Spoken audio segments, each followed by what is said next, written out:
सुभाष घिसिंग का नाम सुनते ही दार्जिलिंग और गोरखालैंड आंदोलन याद आता है। वे कोई साधारण नेता नहीं थे। सेना में नौकरी की, शिक्षक बने और फिर राजनीति में आए। उनका जन्म 22 जून 1936 को मांजुटी एस्टेट, मिरिक में हुआ था। घिसिंग ने देखा कि पहाड़ों के गोरखा लोग खुद को उपेक्षित महसूस कर रहे थे। उन्हें अपनी भाषा, संस्कृति और पहचान बचाने की चिंता थी। इसी सोच से उन्होंने 1980 में GNLF, Gorkha national liberation front बनाया और एक ही नारा दिया, हमें अलग राज्य चाहिए, गोरखालैंड चाहिए। यही बात आम गोरखा लोगों के दिल को छू गई। चाय बागान मजदूर, युवा, छात्र सब उनके पीछे खड़े हो गए। उनकी जुबान तेज थी, अनुशासन सेना से सीखा था और सपने बड़े थे। धीरे धीरे वे पहाड़ों के सबसे मजबूत नेता बन गए।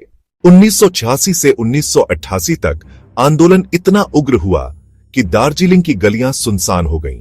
हड़तालें, विरोध, पुलिस से भिड़ंत और सैकड़ों मौतें। यह दौर पहाड़ों की राजनीति का सबसे हिंसक दौर था। लेकिन इस हिंसा ने सरकार को मजबूर किया कि वे बातचीत करें। 1988 में समझौता हुआ और बना दार्जिलिंग गोरखा हिल काउंसिल, DGHC। इसका पहला चेयरमैन बने सुभाष घिसिंग। अब उनके पास सत्ता थी, पैसा था और पहाड़ों का शासन उन्हीं के हाथ में था। लेकिन यही से उनके पतन की शुरुआत भी हुई, क्योंकि लोग अलग राज्य चाहते थे। लेकिन घिसिंग ने समझौते में सिर्फ स्वशासन परिषद, DGHC लिया। कई लोगों को लगा कि उन्होंने गोरखालैंड के सपने से समझौता कर लिया। उनके विरोधी भी बढ़ने लगे। मदन तामांग, ABGL ने आलोचना की और बाद में बिमल गुरुंग ने खुलकर विद्रोह किया। 2005 में जब घिसिंग ने 6th शेड्यूल का प्रस्ताव दिया, लोगों ने इसे गोरखालैंड आंदोलन की गद्दारी कहा। इसी बीच 2007 में बिमल गुरुंग और प्रशांत तामांग, इंडियन आइडल विजेता की लहर ने लोगों का ध्यान अपनी ओर खींचा।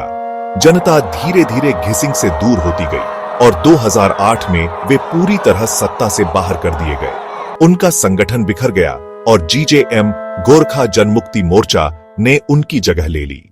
सुभाष घिसिंग का निधन 29 जनवरी 2015 को नई दिल्ली में हुआ। आज भी उनकी विरासत को लेकर लोग बंटे हुए हैं।